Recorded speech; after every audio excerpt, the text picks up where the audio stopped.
E aí galera, tudo bem com vocês? Vamos aí para mais uma edição do 6x1 Responde, que é aquele quadro onde vocês fazem perguntas, eu as respondo no vídeo, vocês vêm aqui nos comentários desse vídeo, deixam novas perguntas para que eu responda numa próxima edição, e assim a gente vai se retroalimentando até o final dos tempos. Então desde o início eu já peço para você deixar o like nesse vídeo, se inscrever no canal caso ainda não seja inscrito, usar os comentários para deixar a sua pergunta e também para comentar sobre os assuntos que a gente vai abordar aqui. O primeiro questionamento é do Wagner Correia de Moraes. Você acha que se o Cruzeiro subir para a Série A do ano que vem, o Anderson Moreira é um bom técnico para continuar? Wagner, obrigado pela pergunta. Eu não tenho a menor dúvida que se a gente conseguir realmente o acesso para a primeira divisão, o técnico para iniciar a próxima temporada tem que ser o Anderson Moreira, e aí vai por uma questão de justiça, né? Ele tá pegando um time muito mal treinado pelo Adilson. Se ele conseguir fazer esse time funcionar e nos colocar de volta na primeira divisão, até por uma questão de gratidão, a gente tem obrigação de dar oportunidade para ele começar uma nova temporada. E tem a questão contratual também, né? No vínculo do Anderson Moreira, que termina no final dessa temporada 2020, tem uma cláusula de renovação para a próxima temporada em caso de acesso para a Série A. Então não há muito para onde fugir, não há muito para onde correr. Se porventura o Cruzeiro subir, o Anderson tem sim que ser o novo técnico. É claro que a gente sabe como é no futebol, se não tiver resultado no estadual já mandam o treinador embora, mas eu considero que o Anderson é sim um bom treinador e merece esse voto de confiança. O David Bertolin pergunta: é verdade o que estão dizendo sobre a possibilidade da FIFA reconhecer o Cruzeiro como bicampeão mundial por ter vencido 2 vezes o torneio de Caracas? David, obrigado pela pergunta. Isso não é verdade. Vamos tentar contextualizar. Por que começaram a falar desse torneio de Caracas como se fosse um mundial? Porque o Botafogo tá pleiteando isso, né? Tá reunindo documentos e tudo mais, e tá querendo que a FIFA reconheça esse torneio de Caracas como se fosse um mundial da época. Mas não era. Esse torneio de Caracas aconteceu em 10 edições, com inclusive nomes diferentes da competição, e o Cruzeiro ganhou 2 vezes, em 1970 e 1977. E sempre foi um torneio amistoso. Ele nunca foi um torneio que, por exemplo, tinha critérios técnicos como do próprio mundial, né? O campeão sul-americano contra o campeão europeu. Isso não existia. Eram normalmente equipes convidadas que participavam desse torneio e de fato muitos times grandes o jogaram, né? O Cruzeiro ganhou 2 vezes, Botafogo, clubes importantes da Europa, Barcelona, Real Madrid, Porto, enfim, muita gente boa jogou esse torneio, mas era uma competição amistosa, né? E é muito comum que as pessoas tirem de contexto e não consigam entender exatamente qual é o peso que aquele torneio tinha na época. O Cruzeiro em 1970 tinha um bom time? Tinha. Se porventura tivesse ganhado uma Libertadores, poderia ter vencido o Mundial? Poderia. Mas isso não aconteceu, e a gente querer distorcer a história pegando dados de pequenos torneios disputados na Venezuela para querer igualar isso ao Campeonato Mundial de Clubes, eu acho um absurdo, eu acho que não tem o menor sentido. É uma vergonha que o Botafogo tá passando, e ainda bem que o Cruzeiro não tá afim de passar. Pelo menos o pessoal do UOL Sport, né, entrou em contato com o Cruzeiro para perguntar sobre isso, e o Cruzeiro respondeu que basicamente tem coisas mais importantes para se preocupar e não deu muita importância para essa pauta. Basicamente, isso não foi um mundial, gente. O Cruzeiro nem menciona isso na sua lista de títulos. Foi apenas uma competição amistosa. Vou dar um exemplo aí do futebol europeu de uma coisa que acontece regularmente. Vocês já viram a tal da Audi Cup? É um campeonato, né, que é organizado pela Audi, que é patrocinadora do Bayern de Munique, que tem acho que de 2 em 2 anos lá na Alemanha. Alguns clubes brasileiros como o Inter e o próprio São Paulo já disputaram essa competição. É como se daqui a 50 anos alguém falasse assim, ó, opa, esse pessoal aqui que ganhou a Audi Cup, eles são campeões mundiais, porque eles jogaram contra times de outros continentes. Não é apenas amistoso. Portanto, o Cruzeiro não ganhou o Mundial. O Cruzeiro teve 2 oportunidades para vencer o Mundial e perdeu para clubes alemães, né? Foi assim que aconteceu lá em 1976 contra o Bayern e que aconteceu em 97 contra o Borussia. Mas Emerson, esse Mundial que o Cruzeiro jogou 2 vezes, ele não tinha chancela da FIFA. Dane-se a chancela da FIFA. Era campeonato mundial. Eu lembro em 97 que eu não pude assistir a final, porque eu tinha que ir para a escola, e eu lembro muito bem que todo mundo falava, o Cruzeiro vai jogar o Mundial. A mesma coisa era em 76, tá? Porque pais, tios, amigos, né, pessoas que viveram a época falam sobre isso. era um mundial. Esse torneio de Caracas aí, muita gente nem sabe que existiu. E só para finalizar, né, em décadas de 70, 80 até anos 90, era muito comum que os clubes brasileiros fizessem excursões para a Europa, Estados Unidos e vários outros países para fazer jogos. Por quê? O nosso calendário não era cheio como é o futebol hoje, que basicamente você tem jogo distribuído durante a temporada inteira. Tinha momentos que os clubes realmente tinham reservados para fazer viagens e vários amistosos, tá? São apenas amistosos, não vamos confundir as coisas. O Cruzeiro infelizmente não tem um campeonato mundial, e se tiver um dia vai ser porque mereceu muito, né? Porque com essas mudanças do mundial agora, com a participação de vários clubes europeus, como está previsto para acontecer, para um clube sul-americano ganhar um mundial, ele vai ter que ser raçudo demais. O CT Daniel 13 pergunta: a Copa do Nordeste vem fazendo muito sucesso, não seria mais interessante a volta da Sul Minas e Rio São Paulo, assim deixando os estaduais apenas para promoção de equipes pequenas para essas competições? Daniel, obrigado pela pergunta. Se for para fazer uma comparação simples, né, o que é melhor de se jogar, uma Sul Minas ou um Campeonato Mineiro? É claro que a Sul Minas é muito mais interessante, como já acontece na Copa do Nordeste, como acontecia no Rio São Paulo, super tradicional. A questão é, se a gente tem um problema de calendário, que já tem jogo demais, e esse é o grande problema, não faz sentido você cancelar uma competição e adicionar outra no lugar. O que eu acho que é necessário que aconteça no futebol brasileiro é que os clubes das primeiras divisões nacionais não disputem mais os campeonatos estaduais, e os campeonatos estaduais eles sejam distribuídos durante todo o ano, para dar calendário para os clubes pequenos e para os profissionais que jogam em clubes pequenos, porque hoje essas pessoas trabalham por 3 meses, a gente está vendo isso acontecendo agora, vários clubes mandando os atletas embora porque os contratos acabavam em abril. E o que vai acontecer com esse jogador de maio até dezembro, né? O que vai acontecer? Ninguém sabe. Se ele se destaca, ele arruma um time para jogar uma Série C, uma Série D, uma Série B, até uma Série A, se ele jogar muito bem no estadual, mas se ele não tiver destaque, ele vai ficar desempregado por vários meses e vai ter que caçar emprego em outra coisa, simplesmente porque o mercado do futebol brasileiro, a forma como as coisas estão organizadas hoje, ela é muito ruim para o jogador. Na verdade, essa fórmula ela é ruim para quase todo mundo, né? Ela é ruim para os clubes porque ela gera prejuízo. O Cruzeiro, por exemplo, está tendo déficit nesses anos para pagar para jogar, né? As bilheterias não estão cobrindo nem os aluguéis do estádio.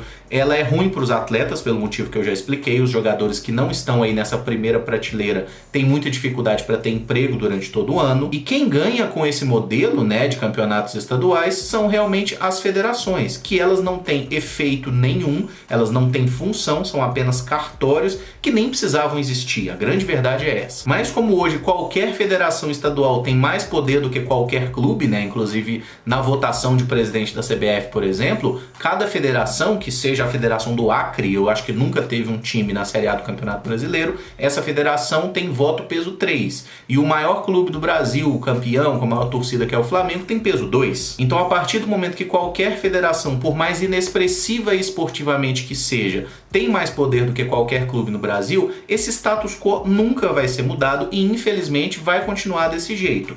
Eu gosto das competições regionais, como aconteceram no início dos anos 2000, achava muito legal a Copa Sul Minas, mas eu acho que o ideal mesmo é que não tenha Sul Minas nem estadual para time grande, e os times grandes joguem apenas o Campeonato Brasileiro desde o início do ano, tendo um prazo ideal de férias, depois de pré-temporada, depois fazendo os jogos de uma forma minimamente aceitável, né, que sejam partidas ali no fim de semana. Às vezes vai apertar o calendário, vai ter jogo quarta e domingo, mas pelo menos no início de temporada, por exemplo, você jogar só no fim de semana, ter tempo para treinar, porque isso é importante para o time amadurecer e funcionar dentro de campo. Mas eu não tenho ilusão de que isso vai acontecer, simplesmente porque as pessoas que têm o poder de mudar isso, elas estão interessadas nesse modelo atual, porque financeiramente ele é ótimo para elas, que são as federações. Os clubes são reféns disso tudo. O Pedro Trindade pergunta: você acha que o Mano perseguia o Ábila? Ele fez gols importantíssimos em 2016 e 2017 enquanto estava aqui, porém o Mano não deixava ele jogar. Pedro, obrigado pela pergunta. De certa forma, sim, né? A gente sabe como que o Mano Menezes é. Quando ele cisma com uma coisa, ele tem muita dificuldade em mudar de ideia.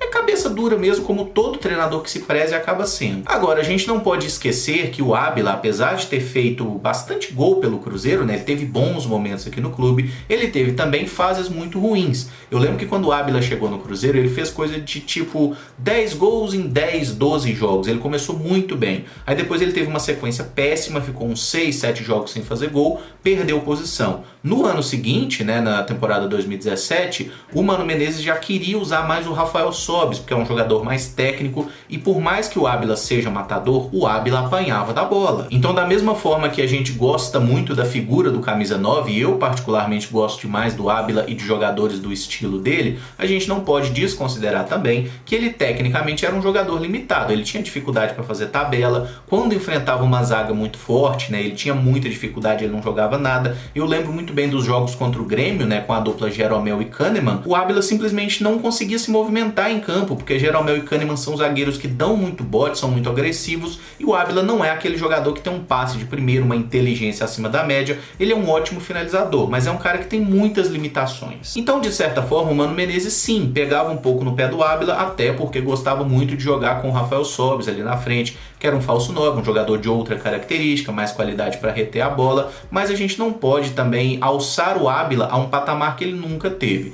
Ele não era um craque, mas era um bom finalizador, nos ajudou muito, né? E não pôde ficar mais tempo por causa daquele contrato estranho que o Cruzeiro assinou, que tinha que pagar um valor surreal para ele ficar mais uma temporada. O Lucas Vinícius pergunta: não me recordo por que o Dorival Júnior não permaneceu no Cruzeiro para 2008. Pelo pouco que me lembro, aquele time de 2007 era bom. Você acha que se ele tivesse continuado, o Cruzeiro poderia ter ganhado algo importante? Lucas, obrigado pela pergunta. Cara, o principal motivo para a saída do Dorival Júnior naquele momento, mesmo tendo classificado o Cruzeiro para Libertadores, foi a questão do Zezé Perrella mesmo, que era o presidente do clube na época e não quis manter o treinador. Nunca foi trazido muito a público se havia ali um desgaste na relação entre comissão técnica e diretoria, mas foi realmente uma escolha do Zezé, né, que preferiu na época trazer o Adilson Batista. Olhando para o trabalho do Dorival Júnior naquela temporada, o Cruzeiro fez um bom campeonato brasileiro, mas era um time marcado por um ótimo ataque e um péssimo sistema defensivo. Em 38 rodadas de campeonato brasileiro, o Cruzeiro tomou 58 gols. Ficou em quinto lugar porque o ataque fez mais de 70, né? Então realmente o ataque foi muito bem,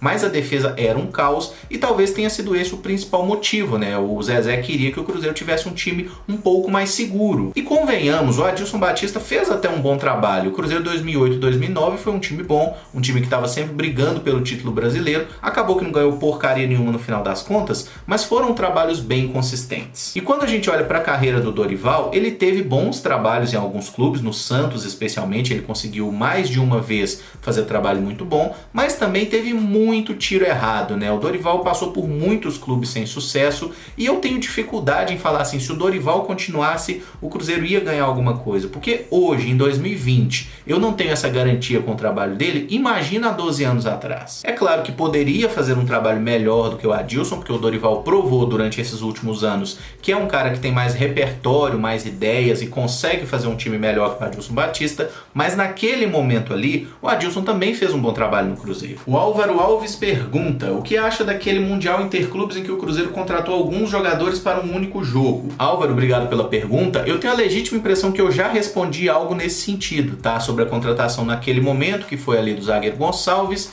os atacantes Donizete e o Bebeto, né? E o lateral Alberto, que nem chegou a jogar pelo Cruzeiro. Todos eles vieram para jogar uma partida, né? Que seria a final do Mundial. Eu não tenho a menor dúvida de que essa foi uma das maiores bizarrices da história do futebol e uma das maiores cagadas, né? Como que você contrata jogadores pontualmente para jogar uma partida? Onde é que fica o entrosamento? Como que vai ficar a relação dos jogadores que ganharam a Libertadores, que ralaram o ano inteiro e na hora de comer o filé de jogar um Mundial de uma partida decisiva para entrar para a história, alguns desses jogadores nem relacionados para a viagem foram. E quando a gente olha para o time do Cruzeiro que entrou em campo na final do Mundial, né? Vamos lá. O Dida, o goleiro, era o mesmo, o lateral direito também era o mesmo, foi o Vitor, né? Aí na zaga, a defesa que ganhou a Libertadores tinha Gelson Baresi e Gotardo. No Mundial, a nossa zaga era João Carlos e Gonçalves. O lateral esquerdo do Cruzeiro, que era o Nonato, no Mundial foi o Elivelton improvisado na lateral esquerda e o Nonato ficou no banco. Quer dizer, talvez o melhor lateral esquerdo da história do Cruzeiro, o Nelsinho Batista deixou no banco. Aí o meio campo a gente tinha Fabinho, Ricardinho e Cleison, esses três que eram titulares na Libertadores,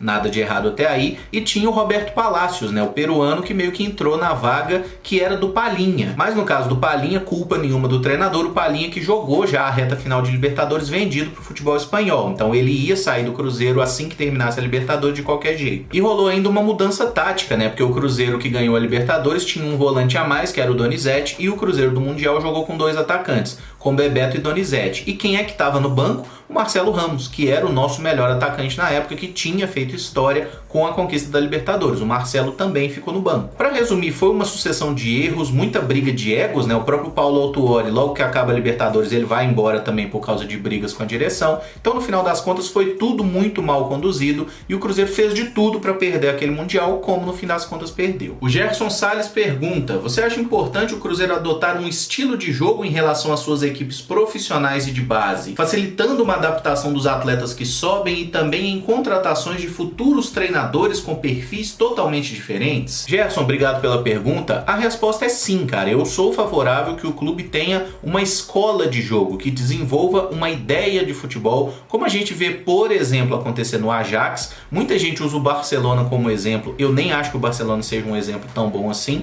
É só ver que ele não consegue recuperar aquele estilo de jogo bonito, vencedor ali da época do Guardiola. Muitos treinadores passaram por lá e eles têm dificuldade com isso. E eu acho que o Ajax é o melhor exemplo dessa escola de futebol que a gente tem. O futebol holandês como um todo, né, tem essa questão de jogar sempre num 4-3-3, ter os pontas, por mais que às vezes tentem uma variação ou outra, tenham jogadores excepcionais, o Ajax ele sempre funciona no mesmo esquema tático, na mesma ideia de futebol ofensivo. Simplesmente você não vê treinador retranqueiro no futebol holandês, porque não é assim que a gente quer jogar. Se for para a Holanda continuar perdendo todas as Copas até o final dos tempos, ela vai continuar perdendo, mas vai continuar jogando da forma que eles acreditam. É muito bonito a gente falar que quer jogar um futebol ofensivo, quer jogar para frente, quer fazer muito gol e tudo mais, mas a partir do momento que você joga assim e não ganha, você perde a cabeça do treinador. Isso é uma coisa da cultura do futebol brasileiro e é muito difícil de ser mudado. E ficar muito enraizado nessa coisa de recuperar a história de Tostão, Dirceu Lopes, rápido e rasteiro como o ataque do Cruzeiro,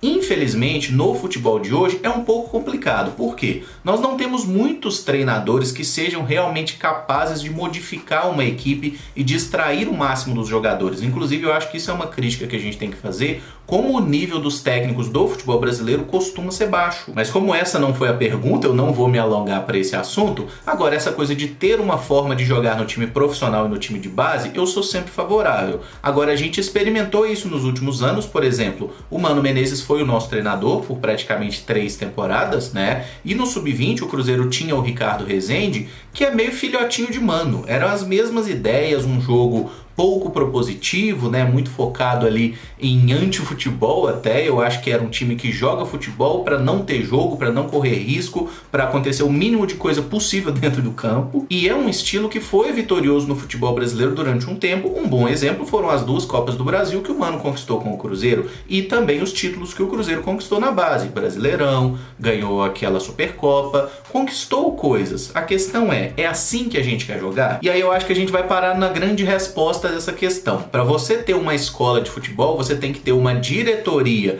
que banque esse trabalho, que queira jogar assim e que esteja pronta para segurar o rojão na hora que o resultado não vier, e você tem que ter uma torcida que consiga enxergar um pouco além do resultado. E eu acho muito difícil que aconteça isso no Brasil. E para fechar, o Rodrigo Cordeiro Dias pergunta: qual o pior técnico da história do Cruzeiro e qual o melhor? Rodrigo, obrigado pela pergunta. Essa é fácil, tá? O melhor técnico da história do Cruzeiro é o Vanderlei Luxemburgo 2003 e o pior é o mesmo Vanderlei Luxemburgo pela passagem em 2015. Falo apenas de quem eu vi, de quem eu acompanhei. Não me sinto capaz de falar sobre a história do Cruzeiro antes de eu ser um torcedor. O Luxemburgo foi o melhor técnico que eu vi no futebol brasileiro disparadamente, tá? Ele nos anos 90, seja no Palmeiras, seja no Corinthians, depois no Cruzeiro nos anos 2000, no próprio Santos, o Luxemburgo fez trabalhos espetaculares, montou times assim épicos mesmo. Palmeiras de 96, o Cruzeiro de 2003, o Corinthians Corinthians de 98, realmente não tinha base de comparação do Luxemburgo para os outros técnicos brasileiros. Agora, o Lucha, depois da passagem pelo Real Madrid, do fracasso no futebol espanhol, ele virou muito mais um personagem do que um treinador, e em 2015, aquele momento do Luxemburgo no Cruzeiro, foi uma coisa absurda. A cada jogo o time era pior. Na minha humilde opinião, ele não era mais um treinador, ele era um destreinador, que a cada jogo o time era mais estranho, mais catado, mais bizarro. E tem aquele ditado, né, que você nunca deve voltar para um lugar onde foi muito feliz. Acho que se o Luxemburgo não tivesse voltado para o Cruzeiro, ele até hoje teria na nossa memória apenas aquela brilhante passagem de 2002 a 2004, que infelizmente foi mais uma coisa abreviada antes da hora no Cruzeiro, por causa de brigas com o dirigente que na época era Zezé Perrella. O vídeo fica por aqui. Se gostou, deixa o like, se inscreve no canal caso ainda não seja inscrito e deixa a sua pergunta para que eu responda numa próxima edição. Muito obrigado por acompanhar, um abraço e até o próximo vídeo. Valeu!